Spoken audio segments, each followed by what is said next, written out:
فرش التراب يضمني وهو غطاء. لیکن میری فکر کا ایک پہلو ہے. ایک تو میں نے شروع میں جو 2 آیات پڑھی تھی کہ تحریک پاکستان کا بیسک موٹیویشن جو ہے وہ سورہ انفال کی آیت نمبر 26 میں ہے. وَاذْكُرُوا، یاد کرو، اذ انتم قلیل، جب تم کم تھے تعداد میں، اقلیت تھے، مستضعفون فی الارض، تمہیں سپریس کر دیا گیا تھا، دبے ہوئے تھے. تخافون، تمہیں خوف تھا، ان یتخطفکم الناس، کہ لوگ یعنی غیر مسلم تمہیں دبا لیں گے، اچک کر لے جائیں گے، برباد کر دیں گے. فآواکم، اللہ نے تمہیں پناہ دی، پناہ گاہ عطا فرمائی. وَأَيَّدَكُمْ بِنَصْرِهِ، اپنی نصرت سے تمہاری تائید کی. وَرَزَقَكُمْ مِنَ الطَّيِّبَاتِ لَعَلَّكُمْ تَشْكُرُونَ، اور تمہیں پاکیزہ رزق فراہم کیا تاکہ تم شکر ادا کرو. یہ پاکستان کی تصویر ہے قرآن مجید کے اندر، اس لیے کہ حضور کی حدیث ہے، آج بھی میں جمعے میں بیان کر چکا ہوں اس کو، کہ اس قرآن کے اندر فیہ خبر ما قبلکم و نبأ ما بعدکم و حکم ما بینکم. حضور نے فرمایا اس میں تم سے پہلے کی قوموں کے حالات بھی ہیں، تمہارے بعد میں آنے والوں کے حالات بھی ہیں، اور جو تمہارے مابین اختلافات قیامت تک ہوں گے ان کا حل بھی موجود ہے. تو یہ ہمارا ذکر ہے پاکستان. دیکھیے، میرے ایک فکر کا جو پہلو میں آپ کے سامنے رکھنا چاہتا ہوں، میرے نزدیک یہ یقینی ہے، حتمی ہے، شدنی ہے، اٹل ہے، قیامت سے قبل پوری دنیا میں نظام خلافت قائم ہوگا، اللہ کے دین کا غلبہ ہوگا. قرآن مجید میں اس کا صغرا کبرا ہے. وہ صغرا کبرا کیا ہے؟ کہ حضور کو بھیجا گیا غلبہ دین کے لیے. 3 دفعہ فرمایا هو الذی ارسل رسولہ بالہدی ودین الحق لیظہرہ علی الدین کلہ، اور 5 دفعہ فرمایا کہ ہم نے اے نبی آپ کو بھیجا پوری نوع انسانی کے لیے. وما ارسلناک الا کافۃ للناس بشیرا ونذیرا. منطقی نتیجہ کیا ہے؟ حضور کا مقصد بعثت اس وقت پورا ہوگا جب کل روح ارضی پر، کل عالم انسانیت پر اللہ کا دین غالب ہو جائے. کیسے ہو سکتا ہے کہ دنیا ختم ہو جائے اس کے بغیر، حضور کے مقصد بعثت کی تکمیل کے بغیر؟ جو اقبال نے کہا تھا کہ وقت فرصت ہے کہاں، کام ابھی باقی ہے، نور توحید کا اتمام ابھی باقی ہے. اگرچہ ساتھ ہی خبر دی تھی یہ جہاں معمور ہوگا نغمہ توحید سے. اب آئیے دوسری بات، جیسے وہ پہلے شروع ہوا تھا تو ایک ملک سے شروع ہوا اور پھر پھیل گیا دائیں بائیں.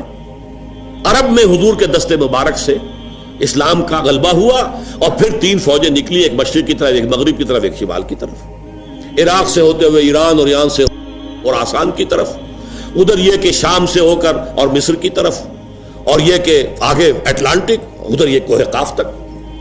اسی طرح اب بھی کسی ایک علاقے سے ہوگا. وہ علاقہ میرے نزدیک پرائمریلی پاکستان ہے اور سیکنڈریلی افغانستان ہے. یہ اللہ نے ہمیں موقع دیا ہے. میرے نزدیک اس کے ایک تو احادیث کے اندر اشارے، 2 حدیثیں 3 حدیثیں دی گئی ہیں اس کے اندر، کتابچے کے اندر. لیکن میں جو گنوانا چاہتا ہوں کہ اللہ کی مشیت کا مظہر کیا ہے. ختم نبوت کے بعد سب سے بڑا جو دینی منصب ہے وہ ہے مجددین. 1000 برس تک مجددین امت عالم عرب میں آئے، 11ویں صدی سے شروع ہو گئے ہندوستان کے اندر. مجدد الفسانی، شاہ ولی اللہ دہلوی، سید احمد بریلوی، شیخ الہند مولانا محمود حسن، اور پھر عظیم ترین شخصیت علامہ اقبال جیسا مفکر، مولانا مودودی جیسا مصنف، مولانا الیاس جیسا مبلغ. پوری دنیا میں ان کی پیرل شخصیتیں کوئی ہے ہی نہیں. پھر تحریک خلافت پوری دنیا میں کہیں بھی نہیں سوائے پاکستان کے، سوائے ہندوستان کے. پھر یہ کولونیل رول سے آزادی سوائے یہاں کے کہ اسلام کا نعرہ لگا، کہیں بھی نہیں. کہیں وہ نسلی میلین نیشنلزم کی بنیاد کے اوپر سارا کچھ جو ہوا ہے، یہ انڈونیشیا وغیرہ میں، ملیشیا میں ملے نیشنلزم، اور عرب نیشنلزم کی بنیاد پر ہوا عالم عرب میں. اسلام کا نعرہ صرف یہاں لگا. پھر معجزہ ہے پاکستان. میری کتاب میں نے ثابت کیا معجزہ ہے، کسی اصول سے ثابت نہیں ہوتا کہ پاکستان بننے والا تھا. یہ تو بالکل اللہ تعالیٰ کی سنت ہے. عسیٰ ربکم ان یہلک عدوکم ویستخلفکم فی الارض فینظر کیف تعملون. ہو سکتا ہے کہ تمہارا رب تمہارے دشمن کو ہلاک کر دے، تمہیں زمین میں حکومت دے، پھر دیکھے گا تم کیا کرتے ہو. یہ ہے پاکستانی قوم کے لیے. یہ گھڑی محشر کی ہے، تورسۂ محشر میں ہے. پیش کر غافل عمل کوئی اگر دفتر میں ہے. پھر قرارداد مقاصد کا پاس ہونا. پھر اب یہ سود کے بارے میں کہ جو اس وقت کا عالمی مالیاتی جو استعمار ہے، اس کا اصل جو اٹکنڈا ہے وہ تو یہی سود ہے. اقبال کہتے ہیں ای بنوک ای فکر چالاک یہود، یہ بینکنگ کا پورا نظام جو ہے یہودیوں کے چالاک ذہن کی پیداوار ہے. نور حق سینہ آدم ربود، اس نے انسان کے اندر سے جو اللہ کا نور تھا نفخت فیہ من روحی اسے نکال پھینکا ہے. اب یہ درندہ بن گیا ہے، آدمی درندہ بے دندان و چنگ.